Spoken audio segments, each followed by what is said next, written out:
Saudi Stories channel welcomes you. I hope you subscribe to the channel. October 1799. After 500 days campaigning in Egypt and Syria, Napoleon has returned to France, and with a small entourage, he travels north to Paris. Everywhere he goes, he is greeted by crowds, embraced by dignitaries, and feted as a conquering hero. But such celebrations cannot hide that France is a country in crisis and despair. Banditry is so rife that Napoleon's own luggage is stolen en route. Prices are soaring.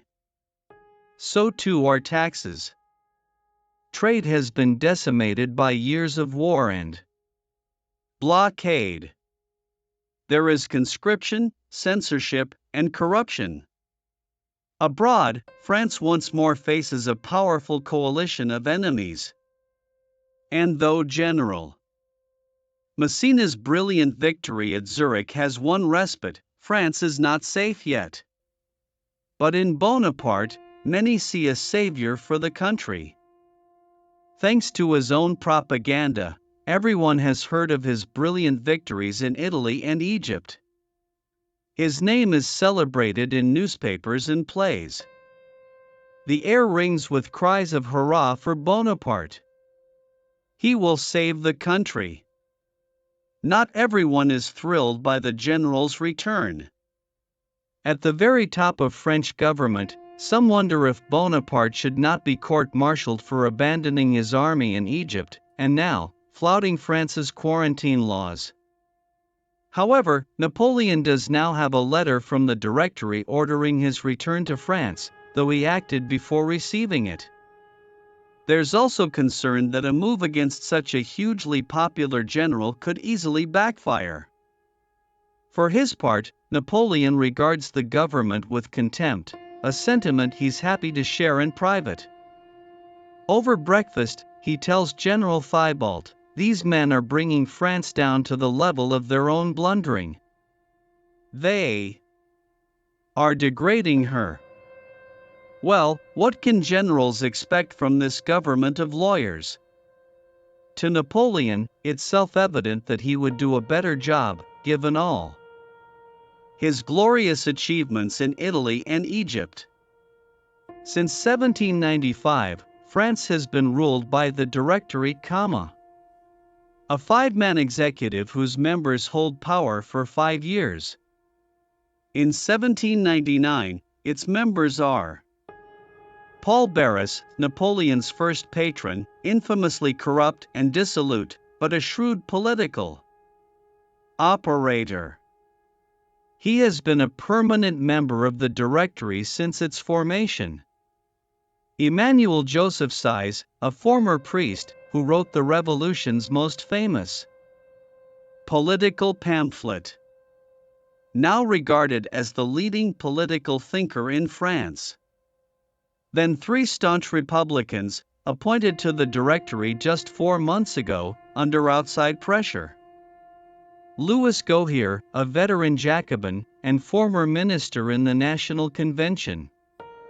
Jean-François Moulin, a Jacobin general, who had commanded in the bloody war in the Vendée. And Pierre-Roger Ducasse, a more moderate figure, an ally of Size. The other major element of government, the legislature, is comprised of the Council of 500, who draft laws, and the Council of Elders, who approve them. Members of both councils dress in extravagant costumes, inspired by their great model, to which they refer constantly, the ancient Republic of Rome. This government, the Directory in particular, is now widely regarded as corrupt, ineffective, and unfit to survive. And powerful men on the inside will play a leading role in its destruction. On his return to Paris, Napoleon takes up residence in the home of the Beauharnais family, on Rue de la Victoire, which has been renamed in his own honor. Given the unsettled political climate, he faces an uncertain and potentially dangerous few months in the capital. One man he can count on as a valuable guide, his younger brother, Lucien. He serves in the Council of 500 as the deputy for Corsica, and has recently been elected its president. As such, he will be a key player in the weeks ahead. But first, comes a stormy reunion with his wife, Josephine, which quickly gives way to a passionate rapprochement. Both have been guilty of infidelities. But Napoleon is clearly still in love. And his earlier talk of divorce is quietly forgotten. Henceforth Josephine will prove a faithful wife, and through her social connections, an important political ally. Paris is awash with talk of plots and conspiracies. Rumors of threats from the left, ex-Jacobins, who oversaw the bloody days of the Terror, and from the right, secret royalists who want to turn back the clock. And there are those who seek a third option. Soon after his arrival in Paris, Napoleon receives a visit from France's ex-foreign minister, Maurice de Talleyrand. Talleyrand, a keen observer of which way the political wind was blowing, had resigned from the government in July. Having worked with Napoleon in planning the Egyptian expedition, he now proposes they collaborate on another plan, to replace the government of France. Napoleon, disgusted by the current regime, immediately welcomes the idea. Talleyrand then reveals that a member of the Directory itself is working to bring down the regime size. The country's leading political thinker has decided that the Directory must be cast aside, and that France must have a new constitution, which he intends to write. He plans to sweep away the chaotic, unruly legislature and its weak, ineffectual executive. To save the Republic, radical reforms are needed, and an entirely new form of government. Size already has the support of another director, Roger Ducasse, and the president of the Council of Elders, Louis Nicolas Lemercier. He even has the support of the president of the Council of 500, Lucien Bonaparte. Minister of Police Joseph Fouché, who has eyes and ears across Paris, is also aware of their conspiracy, but has agreed not to intervene. Now Size seeks a sword, as he puts it, a military figurehead to keep the army on side, and be wielded at the decisive moment, and then sheathed afterwards. But such a man is proving difficult to find. Size's first choice had been General Joubert, Napoleon's talented subordinate at Rivoli. But he'd been killed earlier that year, shot dead at the Battle of Novi, in northern Italy. General MacDonald is sounded out, but is too much the honest Republican for such skullduggery. General Moreau, who has led the Army of the Rhine with great success, declines the role. In a moment he will later regret, he recommends Bonaparte. There's your man.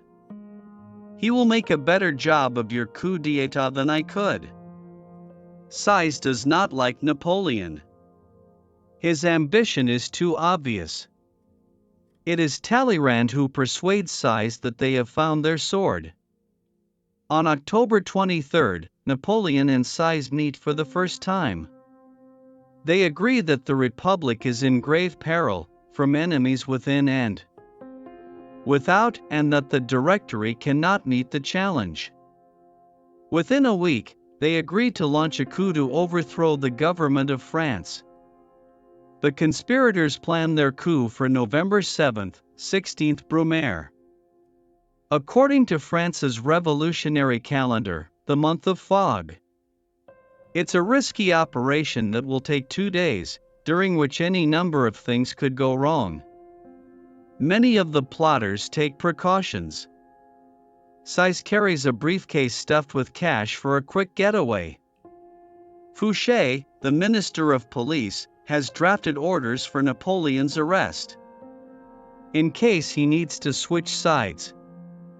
Napoleon sleeps with 2 loaded pistols by his bed. At the last minute, there's a 48-hour postponement. So instead, that night, Bonaparte dines at General Bernadotte's apartment on the Rue Cisalpine. They are joined by Generals Moreau and Jourdan. He wants the support of these influential generals for his coup. Moreau agrees to help. Jourdan promises not to interfere. But Bernadotte is outraged and warns Napoleon that he'll be guillotined. "We'll see," says Napoleon. November 9th, Paris. In the crisp hours before dawn, Napoleon meets around 60 officers that he's invited to his house. He informs them that he's decided he must act to save the Republic, and asks for their support. They affirm their loyalty with oaths of allegiance.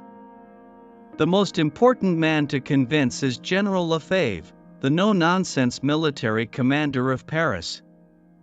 But Napoleon knows his man. He presents Lefebvre with the sword he wore at the Battle of the Pyramids, as a mark of his great esteem. And the general is won over. "Let's go throw those bloody lawyers in the river," he growls. At 7 a.m., the Council of Elders meets in an unscheduled, early session at the Tuileries Palace. Only Size's allies have been invited. So without opposition, they quickly pass 2 measures. First, Napoleon is to be given immediate command of the Paris military district, using the pretext of a non-existent Jacobin plot. Second, tomorrow, the legislature will move from its usual meeting place in the center of Paris to the Château de Saint-Cloud, 5 miles west outside the city. This, the plotters tell the council, is for their own safety. The Paris mob is famed for its unpredictable and violent political interventions. The move is, of course, to protect the conspirators themselves from such an event. At 10 a.m., Napoleon arrives at the Tuileries. He speaks to the Council of Elders, reassures them that the trusted generals Lefebvre and Berthier are by his side, and concludes, "We want a republic founded upon true liberty, on civil liberty. On national representation, we will have it. I swear it." Meanwhile, that morning at the Luxembourg Palace, where the 5 directors reside, Size and Roger Ducasse announce their resignation, and urge Barras, Gohier, and Moulin to follow suit. Barras decides to take a long bath, and will not be disturbed. Perhaps he is mulling his options, or waiting for an offer. When it comes, it is from Talleyrand, the man who perhaps understands him best. With the help of an enormous bribe and the reassurance that he will keep all his estates, Barras agrees to resign. France's longest-serving director, and once formidable power broker, quietly leaves the stage. He is driven to his country house that evening, under military escort. Gohier and Moulin are not so easily persuaded, and so they are placed under house arrest by General Moreau. Their objections are futile. With the resignation of 3 directors, the executive is constitutionally defunct. The conspirators have what they want, a power vacuum, to which they will propose a solution, the next day at Château de Saint-Cloud. It will be a day on which the future of France hinges.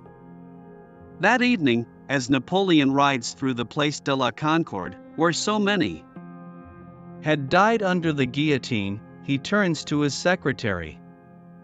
"Tomorrow," he says, "either we will sleep at the Luxembourg, or we'll end up here." Napoleon rises at 4 a.m. and rides to Saint-Cloud. There he meets Murat, newly promoted to General of Division, whose 6,000 troops surround the chateau. Officially, they are there to guard the council members. But as deputies arrive for the day's session, the heavy military presence is impossible to miss. There are long delays, benches have to be found for the chambers. Council members have time to mingle and discuss the many, swirling rumors. This time, the Jacobin deputies are present, and they're not happy at being excluded from the previous day's meeting. When the councils finally begin their sessions at 1 p.m., the mood is raucous. The sudden resignation of the directors. The presence of so many troops, the claims of a Jacobin plot, there is much to discuss. The plotters had hoped for a quick vote to establish a new provisional government. But the presidents of both councils struggle to take charge. Hours pass. Napoleon loses patience. At 4 p.m., he bursts into the Council of Elders. As he begins to speak, he is heckled and derided. Napoleon is thrown off balance. He rambles, mutters, then hesitates. When a deputy interrupts, "What of the Constitution?" Napoleon flings back, "The Constitution? You yourselves annihilated it." There is uproar. Napoleon continues, demanding action from the council. Anyone who speaks against him, he strongly implies, has been paid by the British. To any such deputy, he warns, may the lightning of war crush him instantaneously. Remember that I walk accompanied by the god of war and by the god of fortune. These ill-chosen words seem to confirm the assembly's very worst suspicions. By some accounts, Napoleon has to be dragged from the chamber by his staff, shouting, "You are scoundrels! I will have you shot if you don't obey me." Napoleon is shaken, but not defeated. Within minutes, he storms down the corridor into the Council of 500, where the president, his brother, has lost all semblance of control. The mood here is of even greater defiance. The deputies have spent the morning swearing oaths of loyalty to the Constitution. And when Napoleon arrives, flanked by grenadiers, he receives a torrent of abuse. "Down with the tyrant," they cry, "outlaw! Caesar! Cromwell!" These the names of famous generals turned tyrant. As the crowd presses in, he is grabbed, jostled, even punched. Lefebvre and his grenadiers rush in to extricate Napoleon from the scuffle. They haul him clear and drag him into the courtyard outside. Napoleon is rattled and bloodied. He seems unsure what to do. His old comrade General Augereau, now a council member, comes out to see him. "You're in deep water now," Augereau tells him. Napoleon regains his composure. "It was worse at Arcole." Nevertheless, the coup totters on the brink of disaster. If the council declares Napoleon an outlaw, it could mean a firing squad or swift trip to the guillotine. But the riotous disorder has played into his hands. He is the military commander of Paris. When he hears Jacobin deputies are keeping his brother Lucien in the chamber against his will, grenadiers are sent to bring him out. Napoleon attempts to rally troops for a decisive intervention. News of his manhandling by the deputies outrages his old comrades. They are raring to go. But the Legislative Guard, the 400 troops charged with protecting the council, are not convinced. It is Lucien who seizes the moment. He mounts a horse and announces, "Citizen soldiers, the great majority of the council is at this moment being terrorized by a handful of deputies armed with daggers. These brigands are doubtless in English pay. I declare to you that these madmen have made themselves outlaws by their assaults upon the liberty of this council. Then, he draws a sword and points it at Napoleon's chest. I swear that I will stab my own brother to the heart if he ever makes an assault on the liberty of Frenchmen. The doubters are won over. A signal is given. With bayonets fixed, troops flood into the Council of 500, with General Murat at their head. Citizens, you are dissolved, he shouts, and then to his men. Get this damn rabble out of here. The deputies scatter. By some accounts they jump out of windows, leaving their robes and hats strewn across the gardens. Certainly, the conspirators had hoped to avoid the use of troops. But it had always been a backup plan, one that turned out to be desperately needed. Later that evening, a few deputies are rounded up to form a rump council of 500. Joined by the similarly cowed council of elders, they approve the measures that are suggested to them. The dissolution of the Directory. The adjournment of both councils for 4 months, though they will never meet again. And the appointment of 3 provisional consuls, a term borrowed from the Roman Republic. Emmanuel Joseph Size, Pierre Roger Ducos, and General Napoleon Bonaparte. 3 years, 8 months since he took command of the Army of Italy. Napoleon has risen to the summit of political power in France. He will now be one of 3 men in charge of drafting a new constitution for the Republic.